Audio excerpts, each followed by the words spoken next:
Happy Friday, June 5th. This is episode 42 of Slice of Life. My name is Keith Rad, outdoors today pulling a Billy Harner, who is indoors today due to the rain. He's in New York. I'm in Michigan for the day, but we will shoot Slice of Life. It is nice out here, Bill. I'm getting used to it. Yeah, it's always better outside, especially when you've been stuck inside your apartment for the last 3 months. So good for you, man. We'll kick it off with our favorite social slice. Stephen Wamakota and his coronavirus invention just may save Kenya from trouble. Take a look.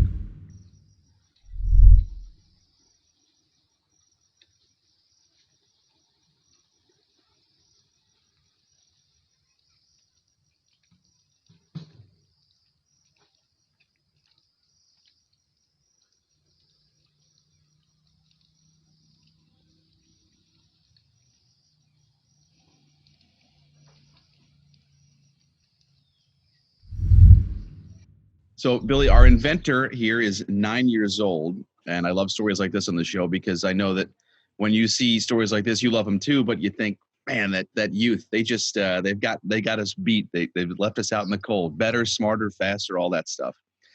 So, Kenya apparently has 2,000 cases of COVID, roughly 70 deaths, making this is Stephen's invention, earn Presidential Order of Service. Stephen wants to be an engineer when he grows up, and the county governor has promised to give him a scholarship. So once again, the youth takes the cake today, Bill. Sorry. Yeah, this is just another example that makes me feel completely useless as an individual because he's a 9-year-old and he's building engineering mechanisms, basically a robot that people can use to clean their hands and save lives. And I needed to call 6 people to figure out how to put in a new floodlight in my backyard. So anyway, what am I going to do? That's a me problem. That's not a you problem, Keith. Don't worry about it. So for my social slice, people all over the world have been using their time during lockdown to revisit old hobbies, and celebrities are no different. Enter Sandman. See what I did there? Right. Or maybe Enter Sanding Man, I guess. James Hetfield, the frontman of Metallica, has rediscovered his love for carpentry and furniture making during his break from music here. And Metallica's not-for-profit foundation, All Within My Hands, is going to be the recipient of his handiwork. They have put 2 end tables up for raffle. Entries are just $10. And a winner at the end of the month on June 30th will receive both of these end tables signed and inscribed to the winner, with all proceeds going to the All Within My Hands Foundation. So it was created in his garage in Colorado. They are 2 maple butcher blocks with steel ends, they're end tables, and they'll go as a set to one lucky winner. So another guy who knows how to build things, and also, he's a multi-billion dollar recording artist. And here I am. So nothing like making me feel insignificant on a Friday morning. I appreciate all this, Keith. I love it. I mean, people are just, you kind of see, we've seen on these Zooms and all the videos, what people's houses look like, what people do when they're not, performing or things like that. So, you'd figure for James Hetfield that, music was it and nothing else matters, but it seems that that's not the case. Look at you. I got one. Chicken Farm Heroes, Billy, we head to Edmonton and not for the NHL. Yeah, so this story is a couple days old, I guess, but recently there's a story from Edmonton, which is obviously in Canada. Les Thompson is a gas station attendant at a Costco there, and on one of his recent shifts, there was a woman who was trying to fill up her gas tank and was having an issue with her credit card. So rather than embarrassing her or making her go away without filling up her tank, Les decided that he was going to pay for it out of his own pocket and just told her, pay it forward. So that in and of itself is completely worthy of applause. But the woman turned out to be the mother of Nathan Fillion, who is an actor most known for his roles in TV shows Castle and Firefly. So Nathan and his family listened to Les's advice and paid it forward by purchasing iPads and headphones for a nearby senior center. So the residents there can visit with their families, communicate with their families, while, like everybody else, they're dealing with coronavirus and not being able to meet in person, as would be the norm in most instances. So he ended his post when Nathan posted this on his social media accounts. He ended his post by saying, "At this time, we could all stand to be less afraid and a little more like less." So nice play on words, and also a very nice sentiment. And it's just the idea, that I'm a big proponent of, and just another example of how doing the right thing can have a butterfly effect on the world. Just you see somebody struggling with their credit card and they need some gas, you help them out. And then, there's going to be seniors that are able to, uplift their spirits because of it. So you do one thing right, and a lot of other things can sort of spiral and come from that. Yeah, pay it forward is what we all try to live by. I mean, the gas station attendant had no idea. I mean, he didn't expect anything in return, and what it blossomed into is what we all hope for when we do some good things for people. So we hope on this show that some people can smile, and hopefully they can take that smile to their lives and push that forward. So we know a lot of these stories have made us smile and want to do better in our lives. So another good find. Speaking of good news, My Chicken Farm Heroes continues to be the COVID frontline workers all across the world. However, in New York City, from Tuesday to Wednesday, New York City saw 0 COVID deaths between Tuesday and Wednesday, which is a major milestone, because there are many days where we saw at the peak 500 deaths a day in April, which I literally don't even know what that looks like, what that means in my head. But from that to 0 is unbelievable. Obviously, the staying inside, not messing around with other people who had COVID helped that. It's hard to do that in this city of 7 million people, and to get it down to 0 in just a few months' time. I mean, think about it. These people finally get a break. The doctors and nurses and EMS all get a break for a little while. 0 deaths, chance to catch everyone's breath, and just once again say a big thank you, because New York City was obviously the hardest hit in the country, and we were right in the middle of it, and we're happy that 0 is a good thing. Yeah, that's a milestone that is great for everybody to hear, but I think it's particularly great for the healthcare workers to, have that as a motivating factor. Like they finally have gotten it to this point with all their hard work and tireless hours and nonstop shifts and all that stuff, and to get to that number, I think is a great accomplishment for everybody here in the city. And I think it's a great motivating factor to sort of push through and get through to the end here in New York and get us all to the point where you're seeing in other countries, in Wuhan, where this all started, they had their last 3 people released from the hospital. So, at least there's bright signs in other places as well. So, yeah, we start to enter phase 1 in New York City on Monday. So it's good for the rest of us to know that inside those hospitals, it's not quite as scary as it was. Things move forward as well worldwide in sports. We'd love for the MLB to get its act together, you and I both, and the other millions of people in this country. But while we wait, there is other baseball news from abroad. Yeah, well, baseball here in the States is at a bit of a standstill, I guess, is a nice way of saying it. Baseball in Asia continues to take steps forward and a return to normal. So we've talked about it frequently on the show. I'm an early riser, so I've been watching a lot of this baseball over in Asia as well. So the CPBL in Taiwan was the first league back to action. And then they were the first league to put cardboard cutouts in the stands. And then they were the first league to allow limited crowds into the stands. And now they're going to be the first league to allow almost full crowds back into the stadium. Starting Sunday, the CPBL is relaxing seating restrictions and face mask mandates. So fans will be able to sit in even-numbered seats in one row, and then the row behind it, they'll be allowed to sit in odd-numbered seats. Previously, they had to keep rows of distance between each other. And they're also going to be opening concession stands for people to get food and beverage as well. So they were given the option by the powers that be in Taiwan to open the full stadium, every seat, make it available, but not serve beverages and food. or go this way. And they decided as a league that they would be better off for the fan experience and allowing them to feel a little bit more normal, to have food and drinks, and people come to a ball game, and here in America they have a hot dog and a cold one or whatever, and over there I'm sure it's a little bit different, but it's steps back to normal. So it's looking like things are getting better, obviously, over there. There's just recently announced that in Texas, they're going to allow outdoor sporting facilities to increase capacity to 50%, which is interesting because the Texas Rangers are now in a retractable roof stadium, so not considered outdoors, as are the Houston Astros. But a year ago, they would have been fine. But, you just look for these signs other places in the sports world, and hopefully they can figure it out. And some sports have figured it out. So let's get going, baseball.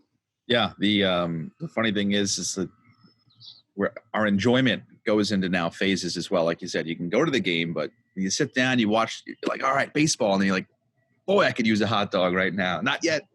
And then maybe next phase I'll have a hot dog, but not a beer yet. Okay, we'll wait for the next one. Where there will not be any spectators, just a whole heck of a lot of NBA and Disney workers working around the clock.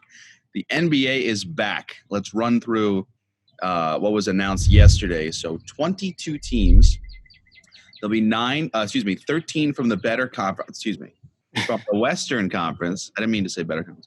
13 from the Western Conference, 9 from the Eastern Conference. They're going to be playing 8 regular season seeding games. They'll have kind of a play-in tournament for the 8 and 9 seeds. They get down there for camps around mid-July, July 9th to the 11th. The season, they're saying, is going to go from July 31st to October 31st, which means I was thinking, okay, what happens next?